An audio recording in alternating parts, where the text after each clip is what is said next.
took everything from me. The will. Read it. What? He left everything to you. The mansion is yours. On the night Edgar Vale died, the chandeliers in the West Wing were still glowing. The silver was still laid out for 6, and his daughter was on her knees, scrubbing red wine out of a white carpet, while the rest of the family argued about which portrait should hang in the entrance hall after the funeral. That was how low they had pushed her. Not to the edge of the room, not to the edge of the family, to the floor. Elena's fingers were raw from soap. Her black dress, the only formal one she owned, had faded at the elbows from years of washing and rewashing. The hem was damp from kneeling. Above her, voices floated down like perfume and poison. Make sure she doesn't touch Father's study. She'll steal something and say it was sentimental. She always did know how to act innocent. Elena kept scrubbing. She had learned a long time ago that in the Vale mansion, silence was the cheapest way to survive. The house itself looked like something built not by men, but by ego. 3 floors of polished stone and dark wood, arched windows, iron balconies, a fountain out front that ran even during drought warnings, because the Vales didn't believe rules were written for people like them. Every corridor carried the memory of money. Every room seemed designed to remind someone else they did not belong there. And for the last 8 years, that someone had been Elena. When she was 10, the staff called her Miss Elena. When she was 16, they called her by name. By 23, half the servants whispered apologies when they handed her trays, and the other half stopped bothering, because it was easier for everyone to pretend she had chosen this life. She had not chosen it. She had been born into it. But birth, Elena learned, mattered far less than timing. She was Edgar Vale's youngest child, the daughter of his second wife, a concert pianist named Sophia Marin, who died when Elena was 12. Sophia had entered the Vale family like music enters a silent room, unexpected, graceful, temporary. Edgar had loved her with the reckless pride of a man who believed he could buy permanence. He gave her jewels, travel, paintings, a rose garden in the southern courtyard. Then cancer took her anyway. After Sophia's death, the warmth in the mansion died too. Edgar didn't remarry. He simply retreated into work, grief, and long periods of absence that became the perfect weather for cruelty. His older children from his first marriage, Vivian, Adrian, and Lucian, were already adults by then, sharp and polished, and old enough to know how to smile in public while rotting in private. To them, Elena wasn't really a sister. She was their father's late-life mistake, a living reminder that after their mother, there had been another woman, another love, another child who had no right, in their minds, to exist under the same roof or share the same bloodline. At first, their cruelty wore gloves. Vivian would accidentally exclude Elena from family dinners, then tell guests the poor girl was shy. Adrian would correct her posture, her speech, her laugh, as though shame could be sculpted into elegance. Lucian, the youngest of the older 3 and by far the cruelest, specialized in quiet humiliations. The missing shoes before school, the ink spilled over her books, the invitations hidden until the event had passed. When Edgar was home, they behaved. When he wasn't, the gloves came off. By 17, Elena's bedroom in the East Wing had been reassigned to guests. She was moved to a small room beside the linen closet, temporarily. By 19, she was expected to help supervise the kitchen because someone in this house should be useful. By 21, After Edgar's first stroke weakened him and left half his face slightly slack, Elena became more caregiver than daughter. She managed his medicines, read to him on difficult nights, helped him through the long, humiliating months when pride and frailty fought inside him like wild dogs. And somehow, through all of it, she still loved him. That was the part no one understood, maybe not even Elena herself. Because Edgar Vale had not protected her enough. He had seen more than he admitted, heard more than he corrected. He had tried, in the scattered, inadequate way guilty men often try, a bracelet on her birthday, a handwritten note tucked into a book, a sudden rage at the dinner table when Lucian crossed a line too openly. But he never tore the whole rotten structure down.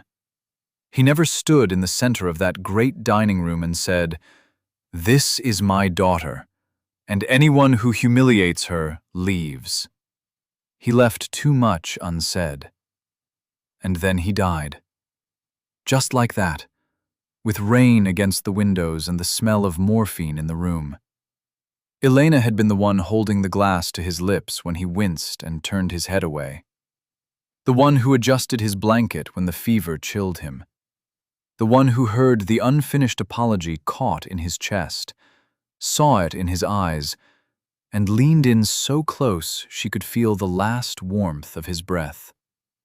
"Elena," he whispered. She took his hand. "There's something." But his breathing broke before the sentence did. He never finished. Afterward, the house swallowed her grief and replaced it with logistics. Black dresses, caterers, flowers, calls, condolences from men who had envied Edgar, women who wanted his favor, rivals pretending sorrow, friends measuring opportunity. Elena moved through it all like a ghost carrying trays. No one asked if she had slept. No one asked if she had eaten. Vivian handed her seating charts. Adrian criticized the lilies. Lucian, already smelling of whiskey by noon, laughed when he passed her in the corridor and murmured, "Try not to look so tragic. Some of us are actually mourning." She almost slapped him. Almost. But years of training kept her hands by her sides. The funeral was a masterpiece of hypocrisy. Politicians stood in the front pew and bowed their heads. Business partners spoke about Edgar's brilliance, his discipline, his legacy. A priest who barely knew him called him devoted. Elena sat in the second row because the front had been claimed by the legitimate heirs, or at least that was what Lucian had hissed in her ear when he saw her there. She moved without a word. Rain stained the church windows. The organ groaned like old grief. When the coffin passed, Elena's throat burned so badly she thought she might scream. Not because her father had been perfect, God, no, but because he had been hers. In all his failures, all his hesitations, all the terrible ways he had loved incompletely, he had still been the one person in that house whose eyes sometimes softened when he looked at her. And now that softness was 6 feet under. At the burial, Vivian held a black umbrella like a queen accepting tribute. Adrian shook hands. Lucian smoked behind a tree between prayers. Elena stood in the rain without cover and watched the mud gather around her shoes. When it was over, and the last guest had drifted away with polished condolences and relieved sighs, the family returned to the mansion for the reading of the will. That was where the real funeral began. The lawyer arrived at 6 precisely. Julian Harrow had represented the Vales for over 30 years, which meant he had the posture of a diplomat and the eyes of a man who had spent decades watching rich people mistake inheritance for love. He was tall, silver-haired, and unnervingly calm. Even grief seemed to sit more neatly on him than it did on anyone else. He asked that the immediate family gather in the blue drawing room. Vivian took the chaise by the fireplace. Adrian poured himself a drink without offering anyone else one. Lucian sprawled in a leather chair, one ankle over his knee, smiling the smile of a man already spending money that wasn't yet his. Elena lingered near the doorway until Vivian glanced over and said, "Not there. Stand by the sideboard if you're staying. You'll be in the way." Julian Harrow looked at Elena then, just for a second. Something unreadable passed across his face, but he said nothing. Not yet. He opened the file. "As you know," he began, "Mr. Edgar Vale's estate is extensive. The central holdings include Vale International, the mansion and surrounding land, investment portfolios, vineyard properties in Tuscany, the coastal house in Antibes, and various trusts, collections, and liquid assets. Your father made several amendments over the years. The final signed will on record is dated 11 months ago." Lucian sat forward. Adrian took out a pen. Vivian folded her hands in her lap and arranged her expression into solemn anticipation. Elena stared at the rain running down the window. Julian read the opening formalities first. Donations to the hospital wing Edgar had funded after Sophia's treatment, endowments, staff pensions, art loans to museums, specific bequests of watches, cufflinks, paintings, cars. Vivian received jewelry from their mother's collection. Adrian, a vineyard. Lucian, a racing stable, and majority shares in a subsidiary he had done absolutely nothing to help build. Then came the mansion. The family residence known as Vale House, including all furnishings, library holdings, gardens, and attached land. Vivian smiled. Is to remain unsold for a period of no less than 5 years, and placed under the stewardship of my daughter, Elena Vale, who shall serve as sole residential custodian and final decision-maker regarding its preservation. Silence. The kind that arrives not empty, but loaded. Lucian laughed first because he genuinely thought he had misheard. "I'm sorry," he said. "What?" Julian continued, voice level. "Operational maintenance shall be funded through the estate. No structural changes, liquidation of contents, or transfer of ownership may occur without her written consent during the 5-year term." Vivian's face drained. Adrian leaned forward sharply. "That is absurd." Julian did not look up. "I'm reading the will as written." "That girl can barely manage her own wardrobe," Vivian snapped. "She cannot manage this house." Elena's head lifted. She hadn't expected anything. Not a room, not a chair. Certainly not this. Lucian rose so fast his glass tipped over and spilled amber across the carpet. "He would never leave the house to her." "Not leave," Adrian corrected coldly. "Stewardship. Temporary. Likely sentimental." Vivian turned to Elena. "Did you know about this?" Elena opened her mouth, then closed it. "No." "Of course you didn't," Lucian muttered. "You're not that clever." Julian read on. Adrian would receive oversight of business holdings, but only jointly, and only after review by the board. Vivian's access to certain trust funds would begin in stages, rather than immediately. Lucian's inheritance was subject to debt review and behavioral clauses, which made him curse aloud. Elena was granted a personal trust, established separately by Sophia years before, one none of the others seemed to have known about. That was when the room turned feral. Vivian stood. "This is manipulation. She poisoned him against us during his illness." Adrian slammed his glass down. "This will needs contesting immediately." Lucian looked at Elena with a hatred so naked it almost seemed childish. "You little liar." Sneaking around his room, playing nurse, taking notes. I knew it. Elena flinched, not because she believed him, but because some old part of her was still built to absorb blame. Julian closed the folder. "There is one final item," he said. The room stilled. In addition to the executed will, Mr. Vale left a sealed personal letter with instructions that it was to be opened only if all 4 of his children were present. Lucian gave a bitter laugh. Wonderful. More theater. Julian reached into his briefcase and withdrew an envelope. Thick cream paper, Edgar Vale's unmistakable hand across the front. To my children. Not heirs, not beneficiaries. Children. Elena's breath caught.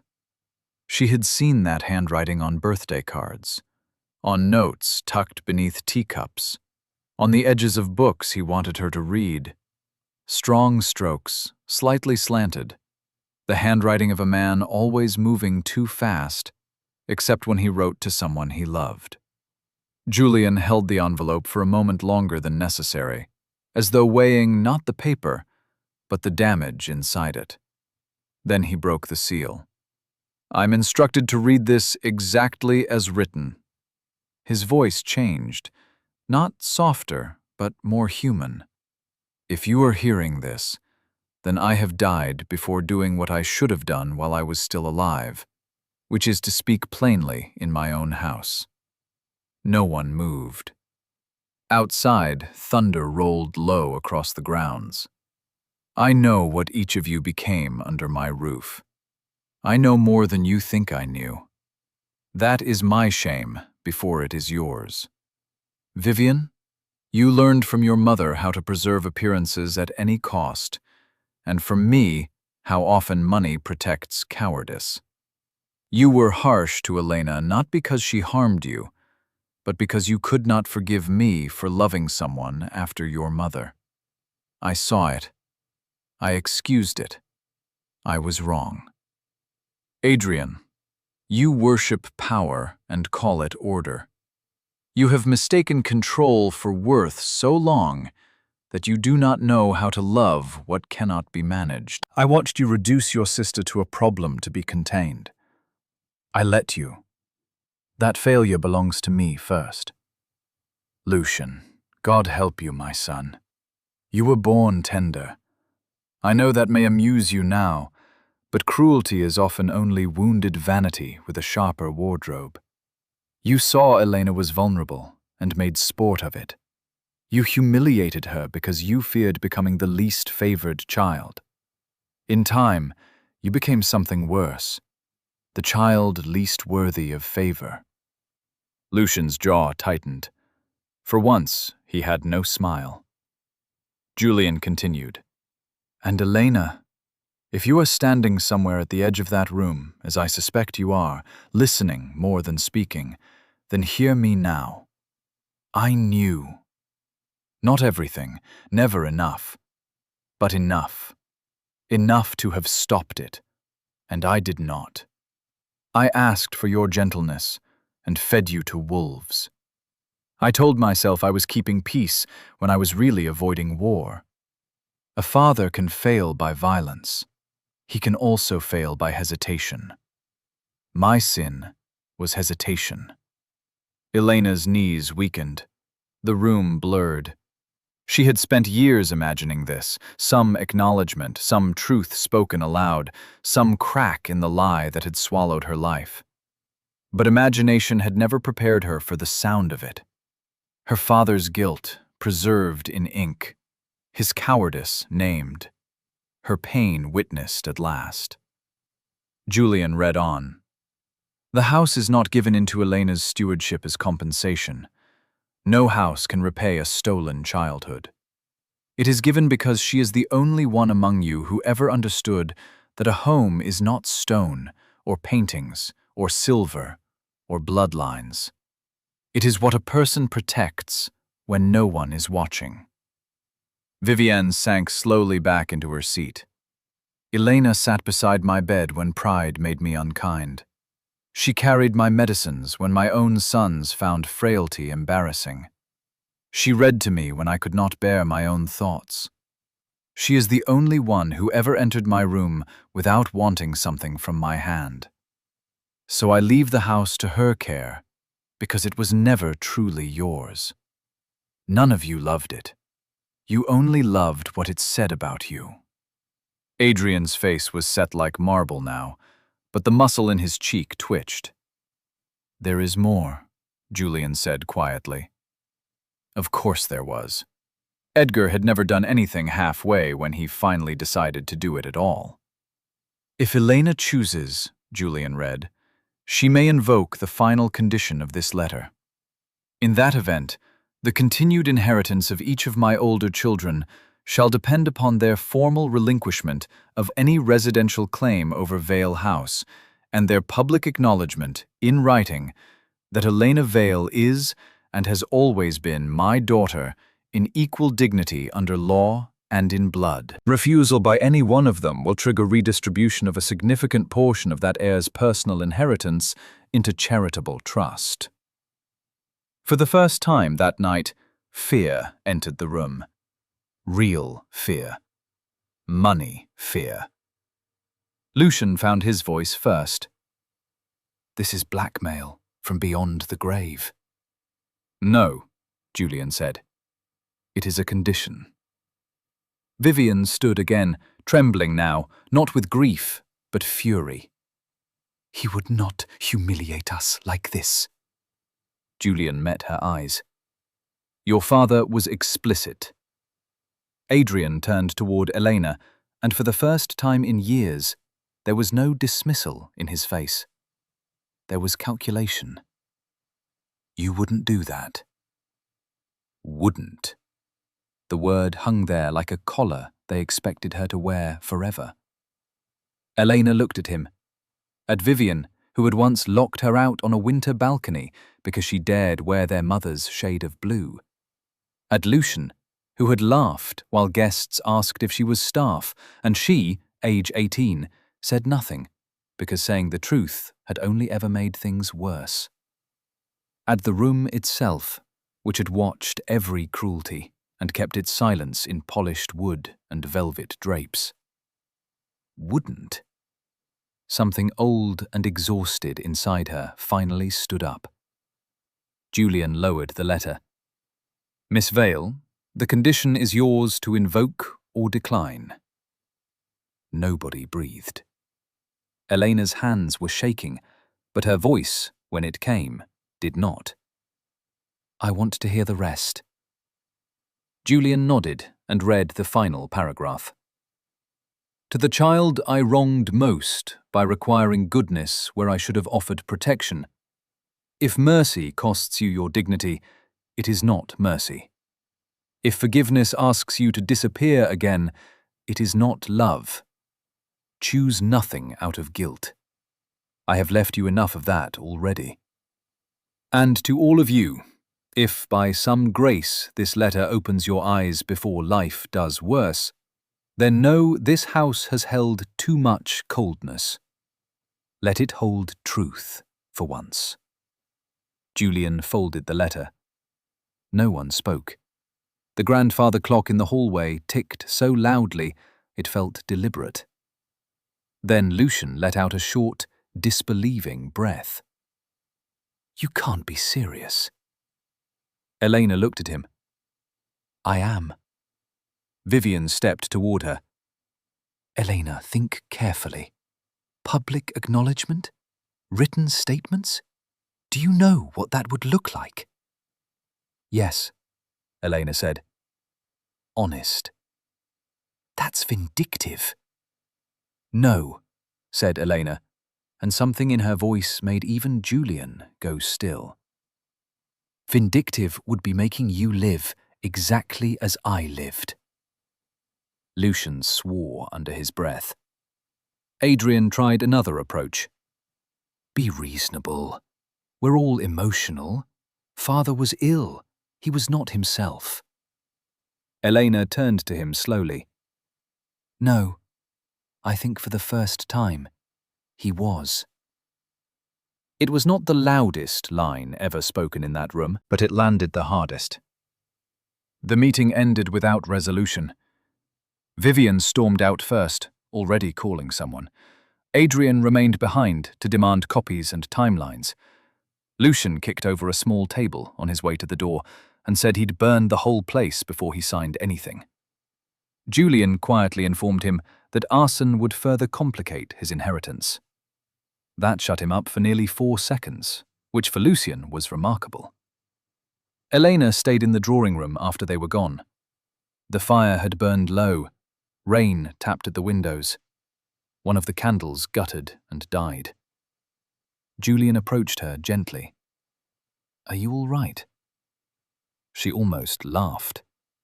"No," she said, and because he had known her since childhood, because he had once given her a chess set when everyone else bought perfume and silk, because his kindness had never asked anything in return, she added, "But maybe I'm tired of pretending that means I have to be quiet."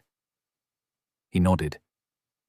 "There are things your father arranged separately," he said. "Documents, records, your mother's trust. He intended to tell you himself, I think." The stroke changed more than his speech. Elena stared into the fire. "Why now? Why not years ago?" Julian was silent for a moment. "Because guilt matures slowly in proud men. Too slowly." He handed her the original letter. The paper was warm from his hands. "I think he wanted you to keep this." When Elena was alone at last, she took the letter to her little room beside the linen closet. Not to one of the grand bedrooms, now technically under her authority. Not to the master suite. Not even to the room that had once been hers. Trauma does not surrender to legal documents in a single evening. She sat on the narrow bed and read the letter again. Then again. Her father's words changed shape each time. First they hurt. Then they healed. Then they hurt for entirely different reasons. At some point after midnight, she opened the drawer of the bedside table and took out a photograph she had hidden there for years. It was small, the edges softened from touch. Her mother at the piano. Her father, younger, less armored, standing behind her with his hand on her shoulder. Elena between them, no older than 6, grinning at something outside the frame. That was the problem with houses like Vale House. They could preserve pain with museum quality. But they preserved love, too. And love, once proven real, could become dangerous. The next morning, the war began politely. Vivian requested a private conversation over breakfast and spent 20 minutes explaining family reputation, social consequences, and the vulgarity of forcing private matters into public record. Elena listened, spread marmalade on toast, and wondered if dignity had always sounded this much like inconvenience to the people who'd stolen it from others. Then Adrian visited her in the conservatory, where she had gone to breathe among the neglected orchids. He offered practicality. If she declined the condition, he said, they could arrange a generous annual settlement for her. Independence, a flat in the city, staff, security, travel if she liked. "You don't belong here," he said, meaning the house. Elena looked at the cracked plant beds, the dust on the panes, the vines her mother once trained by hand. "I know," she said, "but neither do you." Lucian came at dusk, drunk enough to be honest and sober enough to be dangerous. He found her in the old music room, where a white sheet still covered Sophia's grand piano like a shroud. "Do you know what happens," he said, leaning in the doorway, "to people who confuse pity for power?" Elena turned from the piano. "No," she said. "Tell me." "They get hurt." For a second, she was 17 again, smaller, cornered, trained to lower her eyes. Then she remembered the letter in her pocket. She walked toward him until he had to straighten. "You already hurt me," she said. "For years. And I survived it. That's the part you still don't understand. Something flickered in his face then. Not remorse. Something uglier. The realization that she no longer feared him in the way that had nourished him. He left without another word. Over the following week, the mansion changed its sound. Lawyers came and went. Board members requested meetings. Old staff, sensing a shift in gravity, looked Elena in the eye more often. Mrs. Alvarez, the housekeeper who had once secretly slipped soup into Elena's room after missed dinners, began addressing her as Miss Vale again, not theatrically, just firmly, as if restoring a title misplaced by cowards. The gardener asked for her opinion on the South roses. The cook stopped waiting for Vivian's approval to set Elena a place at the breakfast table. Tiny rebellions, tiny restorations. The siblings, meanwhile, waged their own campaigns. Vivian tried sympathy next. She entered Elena's new temporary sitting room carrying an old velvet box and placed it on the table between them. Inside lay a sapphire brooch Sophia used to wear. "It belonged to your mother," she said softly. "I thought you should have it." Elena stared at the jewel. The trap glittered beautifully. "My mother already left me something," she said. Vivian's smile tightened. "Don't make this uglier than it needs to be." Elena closed the box and pushed it back. "You made it ugly years ago. I'm just refusing to decorate it." Adrian became colder once charm failed. He implied instability, suggested Edgar's medications had affected judgment. Quietly circulated the idea that Elena was emotionally fragile, overwhelmed, perhaps unsuited to major legal authority. He underestimated how quickly old servants talk when they are finally sick of lies. Within days, Elena learned everything. Lucian simply grew meaner. He snapped at staff, smashed a decanter, told 2 guests that Elena had seduced pity out of a dying man. One of them repeated it within earshot of Mrs. Alvarez, who slapped him hard enough to leave a print. Elena heard about that, too. And all the while, the letter sat folded in her pocket, like a second pulse. The powerful decision did not come in a courtroom or a formal office. It came in the nursery. An odd place for war, perhaps, but grief has a strange sense of architecture. Elena hadn't entered the nursery in years. After her mother died, the room had been closed, then used for storage, then forgotten. Now, on a gray afternoon, thick with heat and thunder, she unlocked it with a ring of old keys Julian had found in Edgar's desk. Dust floated in shafts of light. A wooden horse stood in one corner, one wheel broken. Shelves held chipped storybooks. On the faded wallpaper, small painted swans were still gliding toward a moon that had peeled at the edges. She stood there for a long time. This was where Sophia used to sing to her, where Edgar, younger and less distant, once built forts out of blankets and read pirate stories in terrible accents that made Elena laugh until milk came out of her nose. This was the room before the family learned to hate her out loud, before survival became a job. In the bottom drawer of an old cabinet, she found a music box. The silver latch stuck, then gave way. Inside, beneath velvet gone threadbare, lay 3 things: a lock of golden brown hair tied with ribbon, her mother's handwriting on a recipe card, and a note in her father's. For Elena, when you are old enough to understand that love can be real even when it fails to protect you. She sat down right there on the floor. The note was short, older than the final letter by many years. Your mother worried that this house would teach you silence before it taught you worth. If I ever let that happen, then I have betrayed the best thing in my life twice. First by losing her, and then by failing you. I don't know yet what kind of father grief will make me. I pray it does not make me a coward. He had known.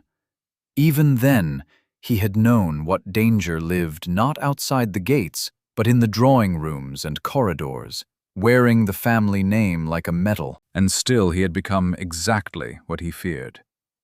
Elena cried then, not gracefully, not in the cinematic way beautiful women cry on marble stairs. She cried hard and ugly, folded over, forehead to the dusty floorboards, as years of swallowed hurt tore their way out of her in broken sound. By the time the storm finally burst against the windows, she was empty in the way land is empty after fire. Ruined, yes, but cleared. That evening she asked Julian to prepare the documents. All of them. The written acknowledgement, the relinquishment of residential claim, the public filing. Word spread through the mansion before the ink dried. Vivian arrived first, pale with disbelief. "You can't do this over pride." Elena met her in the hall beneath the enormous portrait of Edgar's first wife. How fitting, she thought, that so much of this began under a dead woman's gaze. "No," Elena said. "I'm doing it because I finally found mine."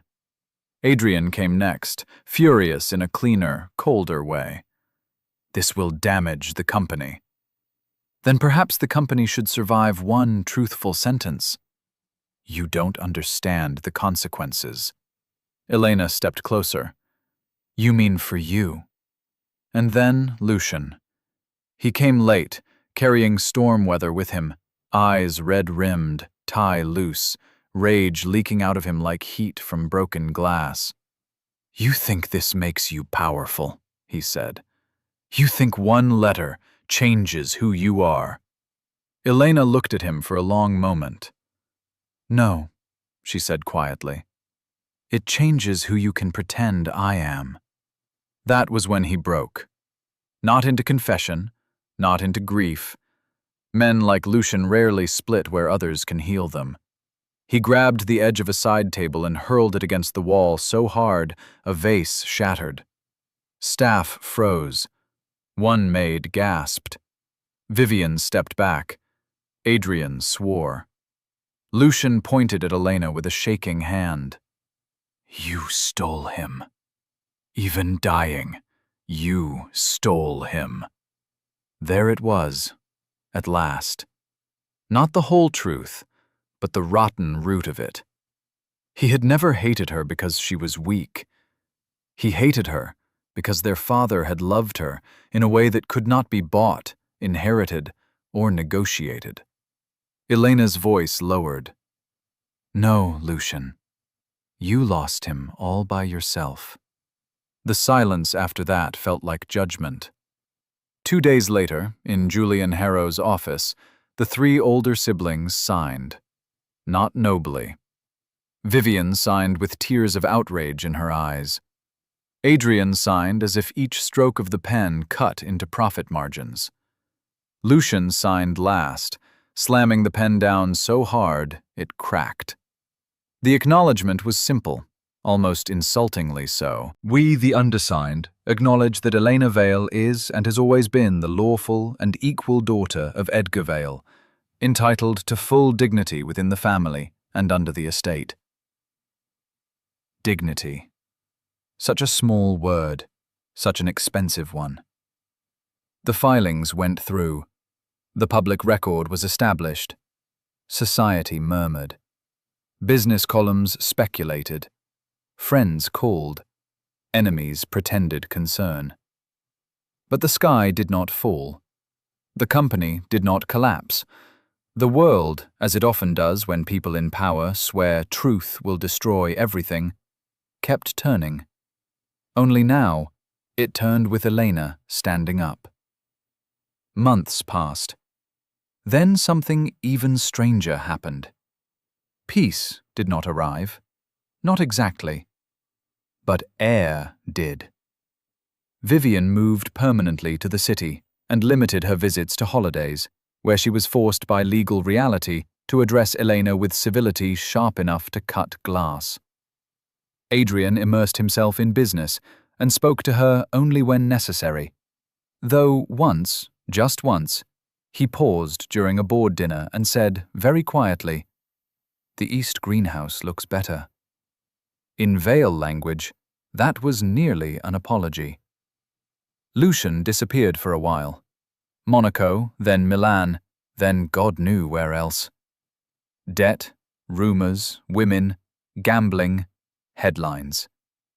He returned thinner, meaner around the eyes, and somehow more human for being more broken. He and Elena avoided each other with professional precision, until one winter morning she found him standing in the chapel, staring at nothing. He didn't look at her when he spoke. "Do you ever miss him?" he asked, without hating him. Elena stood in the doorway, coat still on, cold air following her inside. "Yes," she said. "That's the hardest way to miss someone." He nodded once. That was all. But it was more honesty than he had offered in 10 years. Elena did not become mistress of the mansion in the fairy tale sense. She did not descend the stairs in silk, giving instructions to servants with effortless authority. Trauma doesn't transform into elegance because papers say it can. Some mornings she still woke before dawn, convinced she had forgotten to polish silver for people who no longer controlled her. Some nights she heard laughter in distant corridors and felt 17 again. Healing, she discovered, was not a grand victory. It was repetition. Sitting at the head of the table the first time and forcing herself not to stand when others entered. Moving from the linen closet room into the bedroom that had once been hers. Opening windows in rooms long kept shut. Taking the white sheet off her mother's piano. Restoring the nursery, not as a shrine, but as a promise that the past would no longer be locked away to rot in dust. She turned the West Wing into a foundation office for children's legal advocacy. Julian helped. The irony pleased her. A house that had protected cruelty would now help expose it elsewhere. She reopened the conservatory. She sold none of the books. She kept the staff. She learned estate management, preservation law, and which contractors lied most politely. She laughed more, though never cheaply. She cried less, though sometimes more honestly. And in spring, when the roses in the southern courtyard bloomed again, she carried a chair outside and read her father's final letter one last time beneath the trellis her mother had loved. Not to worship him, not to absolve him, but to place him where he belonged. Neither monster nor martyr, only a flawed man who loved too weakly for too long and tried, at the end, to tell the truth before death made silence permanent. That mattered. Not enough, but it mattered. Years later, people would tell the story incorrectly, as people always do. They would say the cruel siblings were stripped of everything. They would say Elena won the mansion in a dramatic courtroom battle. They would say the final letter revealed a hidden fortune, a scandal, a secret bloodline. Those versions were cleaner, more satisfying, less true. The real miracle was smaller and harder. A girl they had trained to shrink heard, at last, that what happened to her had a name, and once named, it could no longer rule her. On the 5th anniversary of Edgar Vale's death, the family gathered again in the blue drawing room. Not out of affection, but obligation, tradition, and the strange magnetic pull unfinished families have toward the places that made them. The house was different now, brighter.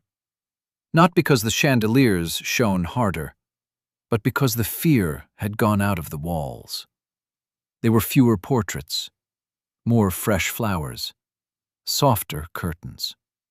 The old room beside the linen closet had been turned into an archive room for the foundation. Elena insisted on that herself. Some ghosts, she believed, should be given new jobs. Vivian arrived in tailored gray, still regal, still careful, but less armed than before. Adrian came with files he never opened. Lucian came late, sober, which counted as its own weather report. They stood awkwardly around tea no one really wanted. Then Lucian cleared his throat. Elena. She looked up. He held out an envelope. I found this while sorting some of Father's things from the Antibes house. It's yours, I think. No performance, no sneer, just an envelope. Her name in Edgar's hand again. After they left, she opened it alone. Inside was a single page. If you are reading this, then you stayed. That would have surprised the man I was becoming, and honored the man I hoped, too late, to be. A house can witness evil and still be redeemed if one person refuses to let cruelty be its final language. You are always stronger than the ones who mistook your silence for weakness. I am sorry it took my dying for me to say so. Love, imperfect and late, is still love. Father. Elena sat by the window for a long time after that, the paper resting in her lap, evening gold falling across the room. Beyond the glass, the fountain ran softly. Staff crossed the courtyard. Somewhere in the south garden, children from the foundation were laughing during a weekend visit, their voices bright and wild and utterly unafraid. That sound reached the room like a blessing. For a moment, she pictured the girl she had been, kneeling on a wet carpet, scrubbing away someone else's mess, while people above her discussed dignity as if she had none. She wished she could go back, kneel beside that girl, lift her chin, and tell her this. They are wrong about you. They are wrong about what you deserve.